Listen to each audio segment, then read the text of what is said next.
दादांना विनंती करतो की आपण सन्मानाने व्यासपीठावरती स्थानापन्न व्हायचंय. मॅच आणि कॅमेऱ्याच्या समोरून कोणी यायचं नाही. कॅमेऱ्याच्या समोरून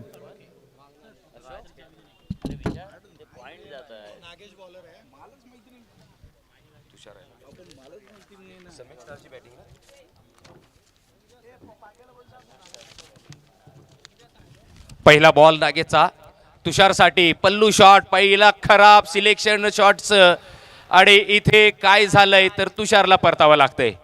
एक मोठा हादरा मोठा बळी मोठा खेळाडू बाद.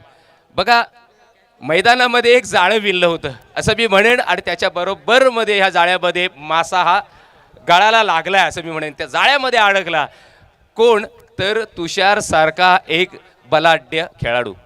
बघा काय असतं क्रिकेटमध्ये एखाद्या खेळाडूवर आपण निर्भर राहिलं आणि तो खेळाडू जेव्हा बाद होतो ना तेव्हा मात्र पूर्ण डगआउटमध्ये शांतता असते. निश्चितच गंभीर सर, कारण तुषारसारखा मोठा फलंदाज मगाशी तुषारनं सांगितलं 50+ धावांचा पाठलाग करण्याची आमची मनशा असणाऱ्या 50+ धावा आम्ही गोळा करणार आहोत. परंतु पहिल्या चेंडूवरती रिस्क घेतली परंतु त्या रिस्कला रिवॉर्ड देखील त्याच्या विकेटच्या रूपाने आलेला आहे. कारण असं म्हणतात ना अतिघाई संकटात नाही, तशाच पद्धतीनं कारण नागेशसारखा खेळाडू जो तुषारसोबत अनेक वर्ष क्रिकेट खेळला, तुषारचे धागेदोरे त्याला संपूर्ण माहिती आहेत. बघा ज्या एकामेकासमोर जे खेळाडू होते ते एका संघातून खेळणारे होते. खरं म्हणजे नागेशला माहीत आहे तुषार कोणत्या पद्धतीने खेळतो आणि तसाच बॉल टाकला. परंतु यावेळेला मात्र ड्राईव्ह आपण पाहतोय गॅप शोधण्याचा प्रयत्न झाला परंतु एक धाव झाले. दुसऱ्या धावेसाठी कॉल दिला. 2 धावा कंप्लीट झालेल्या आहेत आणि कदाचित तिसरी धाव सुद्धा होईल का की बॉल बाउंड्री लाईनच्या बाहेर फरार होईल का.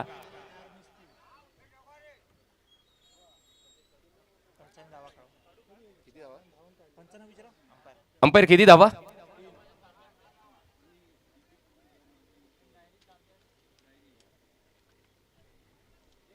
पंच शहानिशा करताय त्यानंतर आमच्यापर्यंत ते डिसिजन पोचवतील यात मात्र शंका नाही. कारण एक मोठे अनुभवी पंच आहेत, स्वतः खेळाडू आहेत, स्वतः खेळलेले आहेत. एक जमाना यांनी गाजवला आहे साळुंके सरांनी सुद्धा आणि सतीश सरांनी सुद्धा.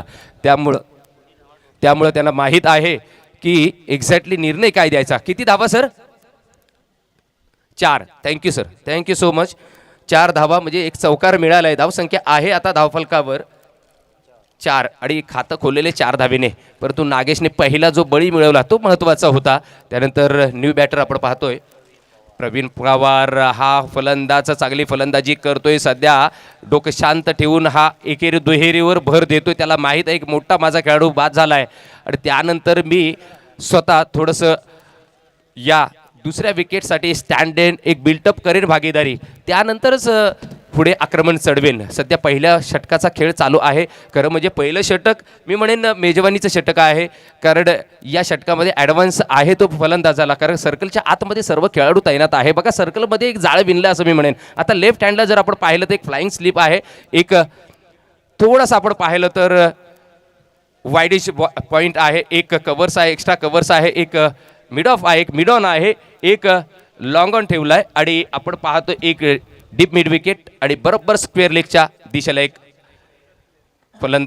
फिल्डर आहे. यावेळेला फलंदाजाने ड्राईव्ह केला ऑन साईडला. खराब फिल्डिंग.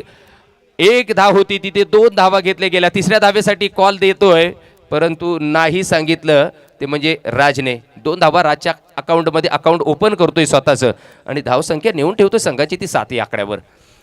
सध्या एक मोठा फलंदाज बाद झाल्यानंतर थोडंसं प्रेशर रिलीज करण्याचा प्रयत्न केला जातोय. कारण पहिलं षटक मार्गस्थ आहे. नागेश पुणेचे एकदा डावखुरा शैलीदार फलंदाज. स्ट्रोक चांगला आहे. मागे मात्र बघा पुढे फक्त दरवाजा लावला, मागे मात्र दरवाजा उघडा होता आणि चोरी झाली मागच्या दरवाजेने. 4 धावा.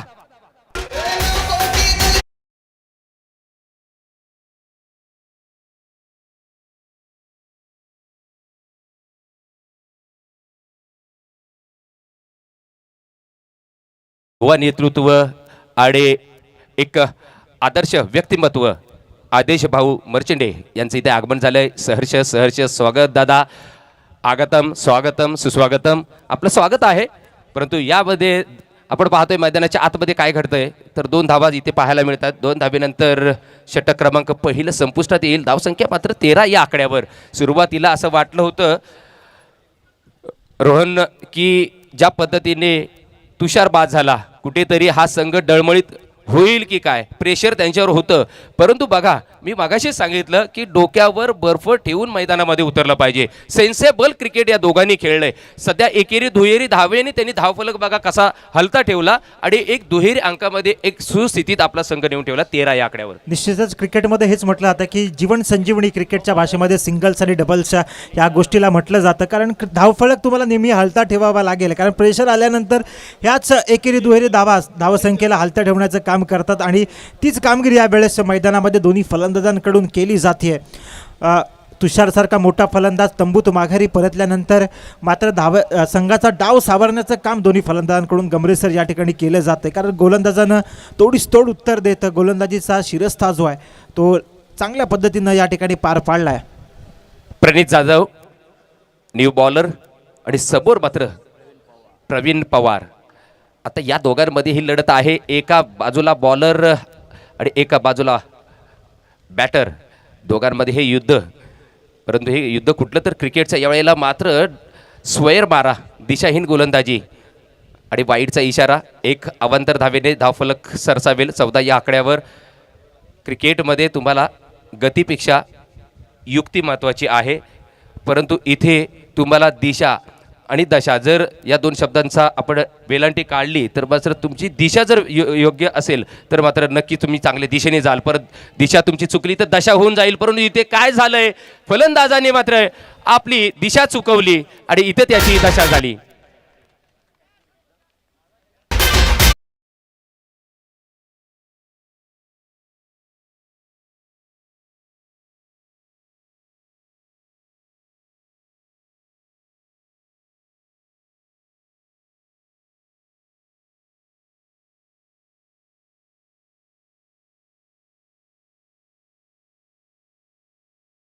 पाठ एक मोठा फलंदाज मात्र तंबूत माघारी परततोय आणि निश्चितच यावेळेस मला वाटतं की सम्यक स्टार थोडासा बॅकफुटवरती पडलेला दिसतोय. खरं म्हणजे इनसाइड आउटचा हा फटका होता, परंतु त्यांनी क्षेत्र चुकीचं निवडलं. कारण लॉंगॉनला फिल्डर तैनात होता. कव्हर्समध्ये हा जर फटका घेतला असता तर नक्कीच मी म्हणेन हा जरी हवेत बॉल होता तरी सेफ राहिला असता. कारण तुम्हाला बघा, तुम्ही जेव्हा मैदानाच्या आतमध्ये उतरता तेव्हा कुठे फिल्डर तैनात आहे याचा शहानिशा केल्यानंतर तुम्ही ते स्ट्रोक खेळले पाहिजे. कारण इंटरनॅशनल क्रिकेट जेव्हा आपण पाहतो, आता सध्या IPL चालू आहे. IPLमध्ये तुम्ही जर पाहिलं तर प्रत्येक खेळाडू जेव्हा मैदानामध्ये येतो, क्रीजवर येतो, तेव्हा त्या क्रीजवर पहिला तो शहानिशा करतो की कोणता प्लेअर कुठे आहे, मला कसा शॉट खेळला पाहिजे, मला कुठल्या दिशेने फटका मारला पाहिजे, ते तो पहिलं जाणतो आणि त्यानंतरच खेळ खेळतो. कारण कित्येक बघा खेळाडू असे आहेत गॅप शोधतात, बरोबर गॅपमधून बाउंड्री मिळतात. इथे सुद्धा मैदान चांगलं आहे. आपण जर पाहिलं तर ऑन साईडला शॉर्ट मैदान आहे आणि ऑफ साईडला सुद्धा शॉर्ट मैदान आहे. याचा फायदा मात्र घ्यायचा आहे. मगाशी बघा सचिन तांबेने त्याचा फायदा घेतला होता. थोडासा घुटनेटेक तमाशा देख असे फटके मारलेले होते. म्हणजेच काय, फक्त दिशा देण्याचं काम केलं होतं. शक्तीपेक्षा त्यांनी युक्ती मगाशी वापरली होती आणि त्यात तो सक्सेस झाला होता. इथे आता मात्र सुमेश हा न्यू बॅटर मैदानाच्या आत नॉन स्ट्राईकला आहे, परंतु स्ट्राईकवर मात्र राज आहे. राजवर सध्या आपण जर पाहिलं तर ते सर्व काही डिपेंड आहे. सध्या प्रणित जाधव हा गोलंदाजी मार्कवर उजव्या हाताने राऊंड विकेट मारा करताना इथे बघा फक्त खडे खडे जागेवरून खेळण्याचा प्रयत्न झाला. हा फटका जागेवरूनच खेळला, कुठलंही फुटवर्क नव्हतं. कुठेही आपण पाहिलं तर जसा वीरेंद्र सेहवाग फुटवर्क त्याचं नव्हतं, पहिलं ते पाय त्याचे हलत नव्हते, परंतु परफेक्ट तो बॉल बॅटवर घेत होता कारण त्याची नजर तीक्ष्ण होती. ज्याला आपण हँड आय कॉर्डिनेशन म्हणतो त्या गोष्टीचं सुरेख तंत्र वापरावं लागेल तुम्हाला. यावेळेला चांगला बॉल आपण बघा शेपल जेव्हा जास्त होतो ना तेव्हा यष्ट्या मागून उघड्या ठेवतो. म्हणजेच काय की तुम्ही स्वतःला एक आऊट होण्याचा चान्स देता गोलंदाजाला. इथे तेच झाले. तो बॉल जर लो राहिला असता तर यष्ट्यांचा वेध घेतला असता, परंतु यष्ट्यांच्या वरून हा बॉल गेला, त्यामुळे डॉट बॉल येतोय. असं म्हणतात ना की जब सीधी उंगली से घी निकलता है तो उंगली टेढ़ी करनी नहीं चाहिए असं क्रिकेटिंग भाषेमध्ये म्हटलं जातं की तुम्ही ज्याला म्हणतात ना की देखणे फटके खेळले पाहिजेत, परंतु क्रिकेटिंग पुस्तकातील जे फटके आहेत त्याला देखील आजच्या या मॉडर्न डे क्रिकेटमध्ये आपण जर विराट कोहलीला बघितलं तर त्याच्याकडून जे रिव्हर्स स्कूप आहे किंवा या पद्धतीचे फटके नाही तर classical cover drive, straight drive, on drive असेल, हे फटके आपल्याला सातत्यानं बघायला मिळतात. परंतु तो खेळाडू देखील आज विश्वपटलावरती नंबर 1च्या स्थानावरती आहे. त्याच्यापेक्षा तुम्ही असं म्हटलं ना की जो बेस आहे तुमचा, जर तुमचा फाउंडेशन चांगला असेल तरच त्याच्यावरती तुम्ही चांगल्या पद्धतीची इमारत बांधू शकता. म्हणूनच रोहन काल मी या गोष्टीचा उल्लेख करत होतो की तुम्हाला फाउंडेशन तयार चांगलं करायचं असेल ना तर 3 त्या गोष्टींवर तुम्ही फोकस केला पाहिजे. या 3 गोष्टी कुठल्या आहेत तर तुम्ही जाता जेव्हा आता हा फलंदाज जातोय यांनी पहिला आपला टान्स घ्यायचा आहे. यांनी टान्स आपला प्रॉपर जो उभं राहण्याची पद्धत आहे ती त्यांनी टान्स त्याला बोलतो आपण, विकेटवर कसं आपण उभं राहायचं ते. त्यानंतर त्यांनी त्याचं पाय हल्ले पाहिजेत म्हणजे फुटवर्क चांगलं असलं पाहिजे. आणि तिसरी गोष्ट म्हणजे आय कॉर्डिनेशन हाय असलं पाहिजे. म्हणजे ह्या 3 बेसिक गोष्टी आहेत. त्या गोष्टी जेव्हा शिकतो एखादा फलंदाज तो नक्कीच उच्च दर्जाचा खेळ दाखवतो. कारण निश्चितच या पाठीमागं काहीतरी विज्ञान आहे. आपण क्रिकेट म्हणतो पण क्रिकेटच्या पाठीमागं देखील विज्ञान आहे. तुम्ही गोलंदाजी करत असताना देखील जो न्यूटनचे लॉ आहेत त्या लॉच्या हिशोबानं आपण गोलंदाजी करतो. कारण ज्यावेळेस आपण एखादा ऑफ कटर टाकणार असू किंवा लेग कटर टाकणार असू, वाऱ्याचा वेग आणि वाऱ्याच्या दिशेला चेंडूला वळवणं ही देखील कला आहे. आणि आपण यावेळेस देखील बघतो हलक्या हातानं चेंडूला एक्स्ट्रा कव्हरच्या रिजनमध्ये थोडंसं ढकललं आणि आपल्या संघाच्या धावसंख्येत मात्र या ठिकाणी भर पाडण्याचा प्रयत्न फलंदाजांकडून केला जातो. सेन्सिबल बॅटिंग या ठिकाणी सुरू आहे. कारण जे विस्फोटक विध्वंसक फलंदाज आहेत ते तंबूत माघारी परतल्यानंतर मात्र या नवख्या खेळाडूंवरती ही मधार आलेली आहे. बघा सर, एखाद्या बिल्डिंगचा जर खालचा फ्लोअर जर हल्ला ना तर पूर्ण बिल्डिंग ही पत्त्यासारखी कोसळते. तसंच झालं. तुषार पहिल्यांदा आऊट झाला आणि एक मोठा त्यांचा फलंदाज हा बाद झाला. 17 धावा धावफलकावर आहेत. पण त्यासाठी मात्र त्यांचे तब्बल 3 फलंदाज बाद झालेले आहेत. निश्चितच. कारण सर आपण जर म्हटले तर समोरचा संघ देखील मातब्बर संघ आहे. या संघामध्ये देखील एक स्टार बॅटिंग लाईनअप आहे आणि निश्चितच धावांचा पाठलाग करणं तुम्हाला एक साजेशी म्हणजे ज्या धावसंख्येवरती तुम्हाला लढता येईल, ज्या धावसंख्येवरती तुम्हाला झगडता येईल अशा पद्धतीची धावसंख्या या ठिकाणी उभारावी लागेल. महत्त्वाचं षटक असणार आहे कारण गोलंदाज आपली पूर्ण लय पाण्याला लावून गोलंदाजी करत आहेत. अचूक टप्पा, अचूक मारा, ज्याला आपला टप्पा अजूनपर्यंत गोलंदाजांना सोडला नाही आहे. बघा, शेवटचं षटक आहे, निर्वाणीचं अंतिम षटक आहे आणि या षटकामध्ये 21 धावा झालेल्या आहेत. पहिल्या बॉलवर चौकार आला, 17 धावा 2 षटकांमध्ये होत्या. परंतु आता हा चौकार आलाय पहिल्या बॉलवर, म्हणजे मी म्हणेन सुरुवात चांगली झाली आणि सुरुवात चांगली करावी लागेल. प्रेमने इथे दाखवलंय, आपलं प्रेम आपल्या संघावर दाखवलंय चौकार मारल्यानंतर. नक्कीच प्रेमला एक चांगली फलंदाजी करावीच लागेल कारण 5 चेंडूंचा खेळ शिल्लक आहे. 40 धावांपर्यंत संघ पोचला तर चांगल्या धावा होऊ शकतात. मोठा फटका परंतु हवेत आहे, झेल होईल का? येस. बघा किती कॉन्फिडन्स होता या खेळाडूकडे आणि या खेळाडूने तेजसने नक्कीच मी म्हणेन अगदी लॉलीपॉप झेल टिपला आणि आपल्या संघासाठी एक 4था बळी मिळून दिला. निश्चितच सर, लॉलीपॉप जरी झेल असला परंतु या रखरखत्या उन्हामध्ये फिल्डिंग करणं हे देखील एक कसब आहे. कारण उन्हामधून तुम्हाला डिहायड्रेशनचा त्रास देखील होऊ शकतो. परंतु त्या खेळाडूनं आपला जो फोकस आहे, जो आपलं जे ध्यान आहे ते एकत्रित करून खऱ्या अर्थानं झेलला पकडलं आणि मोठ्या फलंदाजाला मात्र घरचा रस्ता, तंबूचा रस्ता या ठिकाणी दाखवला आहे. थोडीशी पडझड या ठिकाणी आपल्याला सम्यक स्टार या संघाची पाहायला मिळाली. या आधीच्या सामन्यामध्ये देखील चांगल्या पद्धतीची फलंदाजी केली होती, मात्र गोलंदाजी त्यांची थोडीशी स्वैर झाली. परंतु या सामन्यामध्ये फलंदाजीमध्ये देखील पडझड होताना आपल्याला बघायला मिळते. कारण क्रिकेटमध्ये एखादी स्पर्धा खेळत असताना तुम्हाला एका गोष्टीचं फार महत्त्व असतं, ते आहे तुमचं सातत्य, तुमची कन्सिस्टन्सी. नक्कीच खूप महत्त्व आहे. क्रिकेटला एकाग्रता ही फार महत्त्वाची आहे. क्रिकेटमध्ये ती दाखवायची आहे. परंतु इथे कुठेतरी बघा जो तो फलंदाज येतोय मोठे फटके मारण्याच्या प्रयत्नात बाद होतोय, परंतु इथे बघा झेल होता, झेल सुद्धा सोडला गेला म्हणजे चान्स आलाय. आणि इथे खराब क्रिकेट, हे खराब क्रिकेट आहे सर. याला म्हणतात खराब क्रिकेट. कारण हे खरं म्हणजे 2 धावा तुम्ही कॅच पकडतोय की नाही याच्यापेक्षा तुम्ही धावणं गरजेचं होतं. कदाचित हा एवढा उंच झेल होता, यांनी 3ऱ्या धावेसाठी कॉल दिला पाहिजे होता. निश्चितच सर, कारण असं म्हणतात ना क्रिकेट हा दोन्ही खेळाडूंच्या समन्वयातील खेळ आहे. असं म्हणतात ना की संत तुकोबारायांचं एक वाक्य आहे की एकमेकास सहाय्य करू अवघे धरू सुपंथ. क्रिकेटच्या भाषेमध्ये हेच म्हणतात की एकामेकाला सहकार्यातून, एकामेकाच्या सांघिक भावनेतून तुम्हाला क्रिकेट खेळावा लागेल. तुमच्या वैयक्तिक महत्त्वाकांक्षेपेक्षा संघाची गरज काय आहे. कारण आपण जर मागे जर बघितलं तर किंग्ज 11 पंजाब आणि KKRच्या लखनौ सुपर जायंटच्या सामन्यामध्ये आपण जर बघितलं तर श्रेयस अय्यरने स्वतःच्या शतकाच्या ऐवजी संघाला प्रधान मानून खऱ्या अर्थानं फलंदाजी केली होती आणि तोच पुढं महत्त्वाचा पैलू ठरला होता की 8-9 धावांनी तो सामना जिंकण्यात आला होता. यासाठी तुम्हाला तुमच्या संघाला पहिलं ठेवावं लागेल. जसं आमचं मर्चेंडे सर नेहमी म्हणतात की समाजकार्य करत असताना मी मोठा नाही तर माझ्यासोबत इतरांनी देखील मोठं झालं पाहिजे. तसंच संघामध्ये तुमच्यापेक्षा माझा संघ कशा पद्धतीने चांगल्या सांघिक भावनेतून खेळेल या गोष्टीकडे तुम्ही लक्ष दिलं पाहिजे. सध्या एक धाव घेतली जाते, दुसऱ्या धावेसाठी कॉल दिला आणि हे गरजेचं आहे. या अंतिम क्षणामध्ये किंवा या अंतिम षटकामध्ये सध्या 24 धावा धावफलकावर आहेत आणि गोलंदाजी अंकितची मात्र अतिशय सुरेख अचूक टप्प्यावर लाईन लेंथने गोलंदाजी केली जाते आणि सुरेख टप्पा त्यांनी मात्र आतापर्यंत दाखवला. एक चौकार जर सुरुवातीचा वगळला तर मात्र बाकीचे चेंडू सुरेख टाकलेले आहेत. म्हणजे अडचणीत आणलंय तर समोरच्या समेक स्टार या आईनी संघाला. यावेळेला मोठा फटका मारण्याचा प्रयत्न झेल होईल का, परंतु झेल बघण्यापेक्षा धावा घेणं महत्वाचं आहे. बघा पुन्हा एकदा तेच झालं. झेल आणि एकच धाव, जिथे 2 धावा होणार होत्या तिथे एकच धाव मिळाली. सध्या झेल ड्रॉप झाला होता, त्याला माहीत आहे हवेच बॉल आहे, जास्त काळ हवेत झालेला बॉल शक्यतो जज करता येत नाहीये. अशा वेळेला धावा घेणं महत्वाचं होतं, परंतु सध्या एकच धाव मिळाली. 25 या आकड्यावर धावसंख्या. 26 धावांचं टार्गेट सेट केलंय.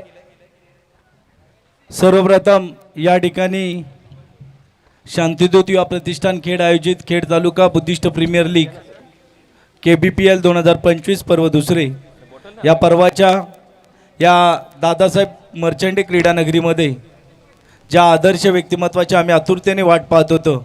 खरं तर काल ओपनिंगला आम्ही त्यांची वाट पाहत होतो, कारण त्यांच्याशिवाय ही ओपनिंग होऊ शकत नाही. कारण मंडणगड ग्रामीण भागामध्ये आणि शहरामध्ये जर गेलात तर एक आदरानं नाव घेतलं जातं. मला वाटतं प्रत्यक्ष त्यांचा आणि माझी चर्चा जरी झाली नसेल तरी आज बौद्ध समाजातील लोकांना एक सांगतो की मंडणगड ग्रामीण भागामध्ये सर्व संघ आहेत, त्या सर्व संघांच्या कबड्डी संघांच्या पाठीवरती आदेशभाऊ मर्चेंडे असं नाव आहे आणि हे क्रीडा क्षेत्रातील खूप मोठं नाव आहे. मी दादांना मनापासून धन्यवाद देईन, कारण ज्या ज्या गावात तुम्ही पोहोचलात त्या त्या ठिकाणी तुमचं नाव आहे. मला वाटते जो अनुसूचित जाती जमातीमधील वर्ग आहे त्याच वर्ग दादांना मानणारं खूप मोठं आहे.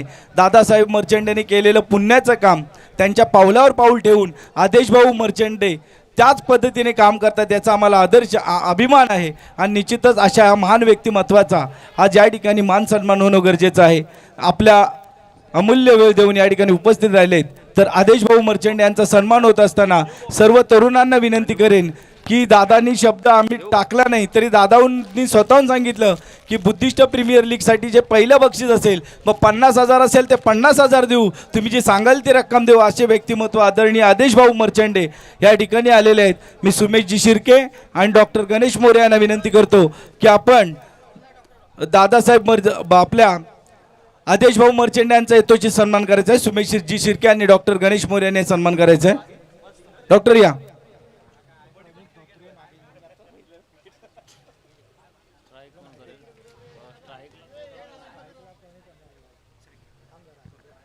निश्चितच आदेशदादा मर्चेंडे कार्यतयांचे भरदार व्यक्तित्व दमदार आहे. भीमाची चळवळ पुढे नेण्या आदेशभाऊ मर्चेंडे खरा भीमाचा सरदार आहे. निश्चितच असा आदर्श व्यक्तिमत्व ज्याने आपल्या राजकारणातून युवा तरुण नेतृत्व ज्याने संपूर्ण रत्नागिरी जिल्ह्याची बुलंद तोफ आदेशदादा मर्चेंडे यांचा सन्मान या ठिकाणी होतोय.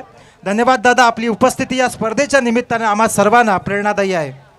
त्याचप्रमाणे खेड तालुका बौद्ध समाज सेवा संघ संस्कार कमिटी आमचं दोघांचं जरी वय एक असेल तरी दादा क्रीडा क्षेत्र आणि सामाजिक चळवळ या काम करत असताना माझा भाऊ आम्ही दोघे एकाच सेवेमध्ये काम करत आहोत. आणि आज खेड तालुका बौद्ध संस्कार कमिटीचं आदर्श असं काम ज्या व्यक्तिमत्वाच्या हातून घडत आहे ते आदरणीय सुधीर मोहिते सर या ठिकाणी आलेले आहेत. मी डॉक्टर गणेश मोरे यांना विनंती करतो की आपण त्यांचं पुष्पगुच्छ देऊन त्यांना सन्मानित करायचं आहे. त्याचप्रमाणे संस्कार कमिटीचे सन्माननीय अध्यक्ष आदरणीय हिरामनजी मोहिते गुरुजी या ठिकाणी आलेले आहेत.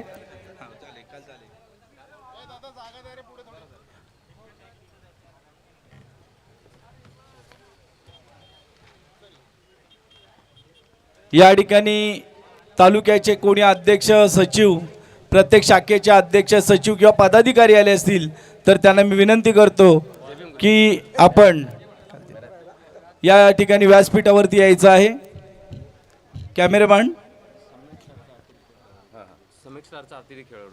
सम्यक स्टारचा अतिरिक्त खेळाडू लवकर पाठवा.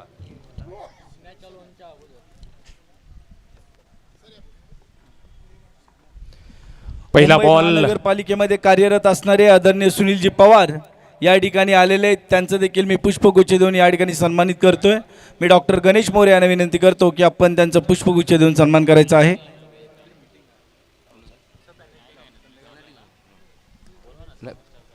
सम्यक स्टार डॉक्टर गणेश मोरे यांनी द्यायचे. एक्स्ट्रा प्लेयर पाठवला नाही तर पेनलाइज केलं जाईल. तुम्हाला 2 धावेची पेनल्टी तुम्हाला लागेल. आम्हाला आयोजक सांगतायत तुमचा आत्ता यानंतर ना जे जे खेळाडू असतील, जे संघ असतील, एक्स्ट्रा खेळाडू मॅच सुरू व्हायच्या अगोदर, बॉल पडायच्या अगोदर आले नाहीत तर 2 धावांची पेनलाइज त्यांना केलं जाईल. पेनल्टी त्यांना द्यावी लागेल. विनंती असेल यानंतर प्रकाश पॅन्थर आणि सिल्वर स्टार दोन्ही संघाच्या संघनायक नाणेफेकीसाठी टॉस्का बॉक्स कक्षामध्ये यायचं आहे. सम्यक स्टार एक्स्ट्रा प्लेयर पाहिजे. तुमचा प्रतिनिधी कोणीही एक्स्ट्रा आम्हाला पाठवा इथे या आमच्या कॉम्बॉक्समध्ये, अन्यथा तुम्हाला पॅनलाइज केलं जाईल. आत्ता आजच्या दिवसामध्ये तर कंपल्सरी जे खेळ म्हणजे जे संघ खेळतायत त्या संघाचा एक प्रतिनिधी आम्हाला आमच्या कॉम्बॉक्समध्ये असलाच पाहिजे बॉल पडायच्या अगोदर, अन्यथा 2 धाव्यांची पेनल्टी देण्यात येईल असं आमचे आदरणीय मर्चंडी सर सांगतायत. Thank you Gamre sir. एक मोठी बॅटल, एक मोठी लढत, चौथ्या फेरीतील अंतिम सामना या ठिकाणी होतोय. मी आदरणीय आदेश भाऊ मर्चंडे यांना विनंती करतो की आपल्या हस्ते या सामन्याचा नाणेफेकीचा कौल आपण या ठिकाणी करणार आहोत. आपण सन्मानपूर्वक या टॉस्का बॉस मंचावरती यायचं आहे. आदरणीय आदेश भाऊ मर्चंडे. चौथ्या फेरीतील एक महत्त्वाची लढत आहे आणि ही लढत असणार आहे या शांतदूत युवा प्रतिष्ठानचं आमच्या सर्वांचं मार्गदर्शक असणारे आदरणीय डॉक्टर गणेशजी मोरे यांचा संघ सिल्वर स्टार आणि सोबत असणाऱ्या प्रकाश पॅन्थर्स या 2 तुल्यबळ संघांमधली ही लढत या ठिकाणी पाहायला मिळते. एकीकडे असणारा खेळ टेनिस बॉल क्रिकेटचा विस्फोटक फलंदाज बट्टा, तर दुसरीकडं प्रकाश पॅन्थरचा कर्णधार आपल्यासमोर या ठिकाणी जोडला जातोय. आणि आपल्या सर्वांचं एक महत्त्वाचं आहे की आपल्या सर्वांसाठी एक भाग्याचा दिवस आहे की आदेश भाऊंसारखं एक मोठं नेतृत्व आजच्या या टॉसच्या निमित्तानं आपल्यासोबत या ठिकाणी आहे.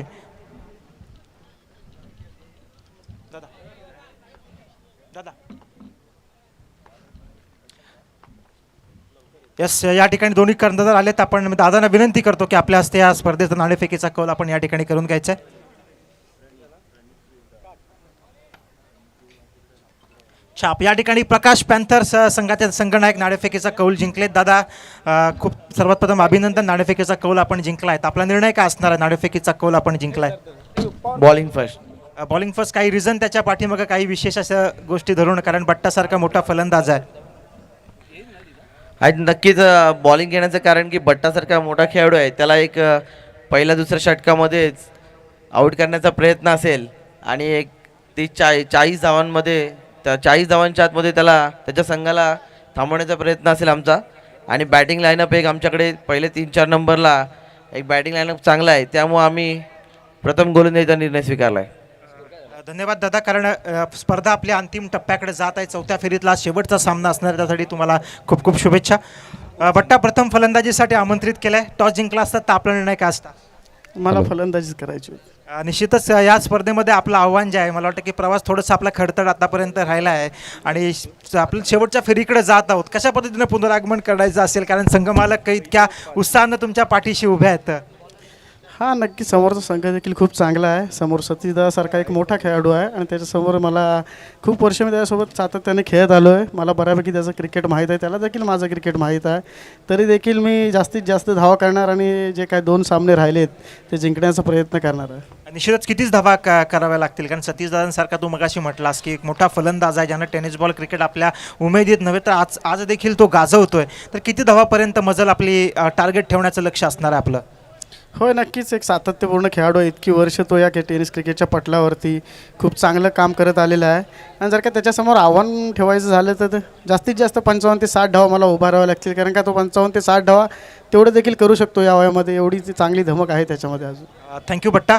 या मॅचसाठी खूप खूप शुभेच्छा असणार आहेत आणि उर्वरित सामन्यांसाठी देखील तुला शुभेच्छा असणार आहेत. एक मोठी बॅटल आहे, एकीकडे सतीश सकपाळ खेळ टेनिस बॉल क्रिकेटचं वैभव आणि दुसरीकडे असणार आहे येणाऱ्या काळातील एक सुपरस्टार बट्टा आपल्यासमोर 2-2 हात करताना बघायला मिळणार आहेत. प्रकाश पॅन्थर तर दुसरीकडं गणेश मोरे यांचा सिल्वर स्टार. धन्यवाद. पुन्हा एकदा आपण जातोय समालोचन कक्षासाठी. गमरे सर. धन्यवाद रोहन. पहिल्या षटकाच्या समाप्तीनंतर धावसंख्या आहे ती 5, परंतु तर या पहिल्या बॉलवर एक धाव घेतल्यानंतर 6 धावा, परंतु यावेळेला खराब सिलेक्शन. जसं तुषार खेळत होता तसंच मात्र यावेळेला आपण पाहतोय पल्लू शॉट मारण्याचा प्रयत्न, परंतु इथे सुद्धा येस नागेशने तुषारला आऊट केलं आणि तुषारने आता मात्र नागेशला आऊट केलं. म्हणजेच टीट फॉर टॅट, जशाच तसं उत्तर मिळालंय. आणि यावेळेला आपण पाहतोय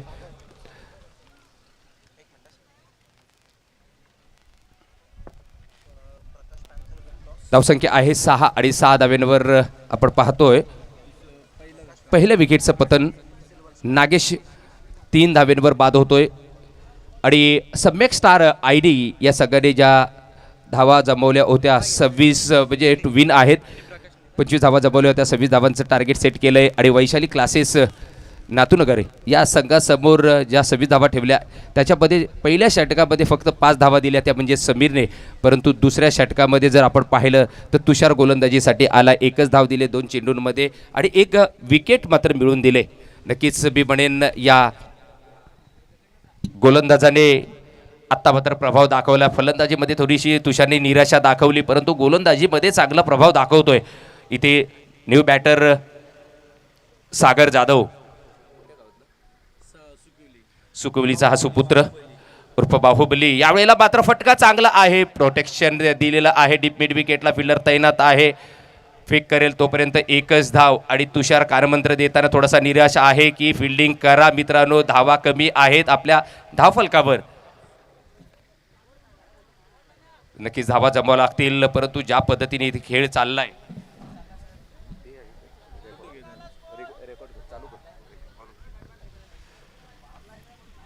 तर नक्कीच मी म्हणेन सध्या 26 धावांचं एक टार्गेट आहे, परंतु त्याला चेस करताना थोडंसं महागडं ठरतंय असं मी म्हणेन. कारण दुसऱ्या षटकाचा खेळ चालू आहे, 3 षटकांचा सामना. आणि या दुसऱ्या षटकामध्ये आपण पाहतोय फक्त 2 धावा खर्च केलेल्या आहेत. मात्र यावेळेला चांगला ड्राईव्ह पाहतोय, ऑन साईडला प्रोटेक्शन आहे डीपला, कारण ऑफचा बॉल मात्र लेगला घेतलाय. बघा कलाईचा वापर केला यावेळेला फलंदाजाने. आणि कलाई म्हटलं तर मात्र आपल्याला आठवतं डेरेल कलेनन, मोहम्मद अझरुद्दीन या फलंदाजांची आठवण येते, कारण हे कलाईचा वापर करायचे. आणि त्याचाच आपण पाहतोय नमुना या मैदानाच्या आतमध्ये. पुढचा बॉल तुषारचा, यावेळेला फटका चांगला आपण पाहतोय, हवेत बॉल आहे, झेल होईल का नाही. आणि इथे एफर्ट दिल्यानंतर अपयश आलंय. येतोय 4 धावांसाठी चौकार. निराश आहे तुषार.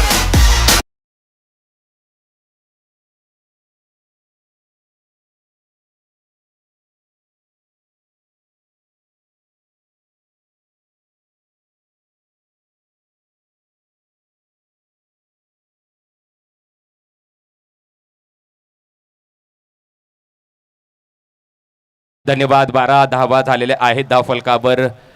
कारण बाउंड्री आल्यानंतर आमच्या DJ मास्टरने एक सुमधुर संगीत लावलं, त्यामुळे तुम्हाला धावा सांगता आल्या नाहीत, परंतु आता मात्र सांगतोय आम्ही 12 धावा आहेत. सध्या 2 षटकांचा खेळ संपुष्टात आला. 12 धावा आणि जिंकण्यासाठी 14 धावांची आवश्यकता आहे.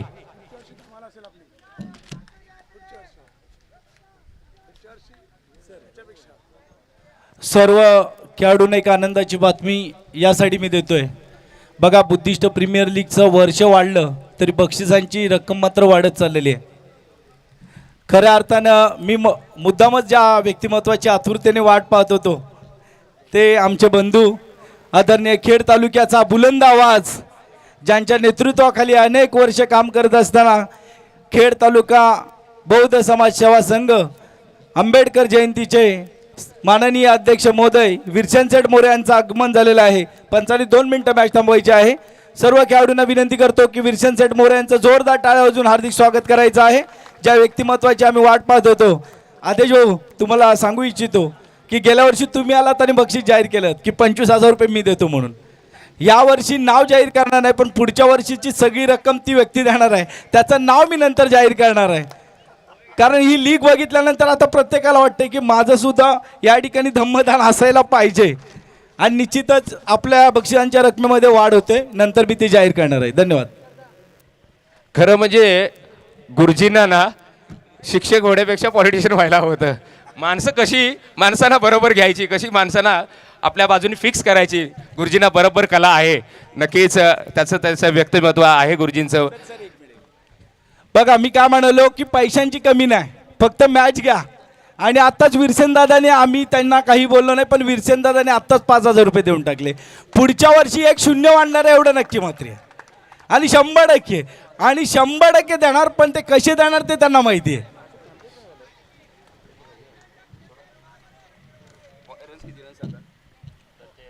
तेरा धावा धावफलकावर आहेत. तिसरं षटक रितेशच्या माध्यमातून चालू आहे. आणि यावेळेला बघा आपल्या पाहुण्यांची मंडळी आज मात्र आपल्या जशी काल आदरणीय नेतृत्व आणि एक आदर्श व्यक्तिमत्व दादासाहेब मर्चेंडे काल उपस्थित होते. त्यांच्या शुभ हस्ते या सामन्याचं उद्घाटन झालं, या स्पर्धेचं उद्घाटन झालं. आज त्यांचे सुपुत्र आदेश भाऊ मर्चेंडे साहेब यांचं सुद्धा आज आगमन झालं आहे. आणि नक्कीच या मोठ्या व्यक्तिमत्वांचं पाठबळ आज या स्पर्धेला लाभलं आहे आणि आशीर्वाद लाभलेले आहेत. खरंच त्यांचं जेवढं आपण तारीफ करूया किंवा जेवढी प्रशंसा करूया किंवा जेवढं त्यांचा आभार मानूया तेवढं कमी आहे. नक्कीच यांचं पाठबळ आहे, यांचे आशीर्वाद आहेत, म्हणून अशा स्पर्धा साकारल्या जातात किंवा त्या यशस्वी होतात. परंतु मैदानाच्या आतमध्ये काय घडतं तर येतोय मात्र एक लाजवाब फटका आणि येतोय 4 धावांसाठी चौकार.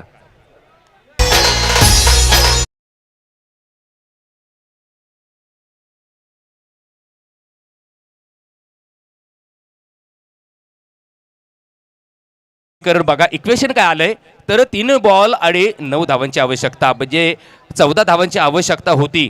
परंतु आता मात्र 5 धावा आलेले आहेत या पहिल्या 3 चेंडूंवर. येणाऱ्या 3 चेंडूंचा खेळ बाकी आहे आणि जिंकण्यासाठी 9 धावांची आवश्यकता. परंतु यावेळेला सागर जाधव याच्यावर उर्फ बाहुबली याच्यावर मात्र दारोमदार आहे, पूर्ण त्याच्या खांद्यावर ही जबाबदारी आहे. परंतु गोलंदाज रितेश तयार. फटका चांगला आहे, परंतु मी म्हणेन बॉल चांगला टाकला होता, कारण यावेळेला त्याला बाहित ऑन साईडला धावा होत आहेत. परंतु काय केलंय तर इथे मात्र खराब फिल्डिंग, खराब, आणि तिसऱ्या धावेसाठी कॉल दिलाय. जिथे एकच धाव होती तिथे 2 धावा दिल्या. आणि आता बघा काय झालंय तर 4थ्या धावेसाठी कॉल दिला होता, परंतु इथे परतावा लागेल ते प्रणितला आणि स्ट्राईक मात्र सागरला. परंतु 3 धावा मात्र धावफलकावर आल्यात आणि इथे या जिंकण्यासाठी 2 बॉलमध्ये 6 धावांची आवश्यकता. खरं म्हणजे मर्चेंडे सर हा एका धावेचाच फटका होता, परंतु कुठेतरी फिल्डिंग चुकीची ठरते किंवा कुठेतरी गफलत होते या फिल्डरांकडून. आणि खरं म्हणजे इकडे ज्यांनी विकेट सोडलं होतं तिकडे बॉल लावला असता प्रश्नच मिटला होता, दुसऱ्या 2 धावा निघाल्याच नसत्या. पण जिथे या साईडलाच थ्रो करताना इथे कुठेतरी गफलत झाली आणि तिथे 2 धावा कंप्लीट झाल्या, कारण बॉल लागला नाही, स्टंप हाताने फक्त पडले आणि परत तिसऱ्या धावेसाठी कॉल दिला. आणि आता बघा मात्र स्ट्राईकवर कोण आहे तर सागर. चांगला ball, perfume delivery. Merchant sir हा बॉल आहे ना सुगंध देऊन गेला या फलंदाजाला. आणि चांगला बॉल आपण पाहतोय, निर्धाव बॉल गेला अशा या स्थितीमध्ये, कारण ज्या मॅचमध्ये रंगतदार स्थितीत आपण पाहतोय ही मॅच आहे. आता मात्र 1 बॉल 6 धाव्यांची आवश्यकता. इक्वेशन बघा, समीकरण कसं आहे बघा, 1 बॉल 6 धाव्यांची आवश्यकता. काय घडतंय, प्रेशर आलंय, थोडासा बॉलर रिलीफ होण्याचा प्रयत्न करतोय, कारण समोर कोण आहे तर बाहुबली. या बाहुबलीला रोखायचं असेल तर एक चांगली डिलिव्हरी टाकावी लागेल, एक चांगली गोलंदाजी करावी लागेल. चांगला बॉल. आता मात्र कंपल्सरी 6 धावा हव्या होत्या, परत चौकार येतोय, 1 धाव कमी पडली आणि रंगतदार स्थितीत मात्र हा सामना संपुष्टात येतोय. सर या ठिकाणी मगाशी मी म्हणालो की स्पर्धा जसे पुढे वाढत जाणार आहे त्याप्रमाणे तुम्हाला एक चांगले गुणवान खेळाडू पाहायला मिळणार आहेत. आता हा जो सामना होता तो चांद वर्सेस तुषार, एका बाजूला बाहुबली आणि खऱ्या अर्थानं जो यंगस्टारने आता गोलंदाजी केली तो गुणवान एक अष्टपैलू खेळाडू आहे. आता ज्या व्यक्तिमत्वाचं मी म्हटलं की इथे आम्हाला कोणत्याही प्रकारची कमी नाही आहे दादा, परंतु ज्या नेतृत्वाखाली आम्ही काम करतोय असे मुंबईचे आमचे आदर्श बंधू आदरणीय मनोजी शिर्के यांचं आगमन झालं आहे, त्यांचं देखील मी मनापासून हार्दिक स्वागत करतो. त्यांना देखील विनंती करतो या ठिकाणी थोडं पंचांनी 2 मिनटं सामना थांबवायचा आहे. आदेश दादा आपल्या वेळात वेळ काढून या ठिकाणी उपस्थित आहेत. मी त्यांना विनंती करतो की आपण या आपल्या खेळाडूंना 2 शब्दामध्ये आपण